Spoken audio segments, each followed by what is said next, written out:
जिल्हा परिषद आणि पंचायत समितीसाठी उमेदवारी अर्ज दाखल करण्याची आज शेवटची तारीख आहे आणि जिल्ह्यातल्या लातूर जिल्ह्यातलं जर चित्र आपण पाहिलं तर तहसील कार्यालय आणि उपजिल्हाधिकारी कार्यालय जे आहेत त्या कार्यालयांमध्ये मोठी गर्दी जी आहे ती इच्छुकांची होताना पाहायला मिळते आहे। साधारणतः लातूर जिल्ह्यातल्या 59 जिल्हा परिषदेच्या जागांसाठी ही निवडणूक होती आहे, तर पंचायत समितीसाठी 118 जागांसाठीची ही निवडणूक आहे। मागची जर सत्ता आपण लक्षात घेतली तर भाजपा पूर्णवेळ सत्तेमध्ये राहिलेली आहे। 5 वर्ष सत्ता जी आहे ती भाजपची होती। 36 उमेदवार जे आहेत ते 58 पैकी भाजपाचे निवडून आलेले होते आणि त्यामुळं 5 वर्ष पूर्णपणे सत्ता जी आहे ती भाजपाकडे होती। आणि राष्ट्रवादी काँग्रेसचं जर चित्र पाहिलं तर गेल्या निवडणुकीमध्ये 5 जागांवर राष्ट्रवादी काँग्रेस निवडून आलेली होती, तर काँग्रेसकडे 15 जागा होत्या आणि त्याचबरोबर शिवसेना आणि अपक्ष एका जागेवर निवडून आलेले होते।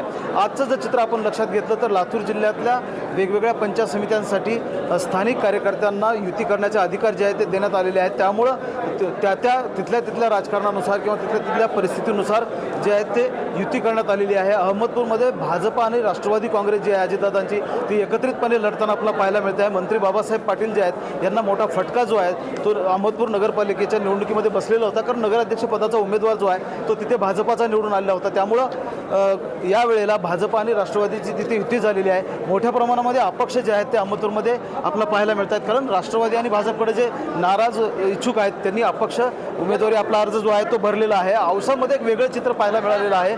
औसामध्ये शिवसेना जे आहे ठाकरे गटाचे जे उमेदवार आहेत लोदगामधून सोमवंशी त्यांना राष्ट्रवादी काँग्रेस जे आहे अजितदादांची त्यांनी पाठिंबा दिलेला आहे आणि औसामध्ये शिवसेना ठाकरे गट आणि राष्ट्रवादी काँग्रेस अजितदादांची एकत्रपणे लढताना आपल्याला पाहायला मिळतं। एकूणच जर लक्षात घेतलं तर आजचा शेवटचा दिवस आहे उमेदवारी अर्ज दाखल करण्याचा आणि मोठी गर्दी जी आहे ती तहसील आणि उपजिल्हाधिकारी कार्यालयांमध्ये होताना आपल्याला पाहायला मिळते आहे। महेंद्र जोंधळे, TVN मराठी, लातूर।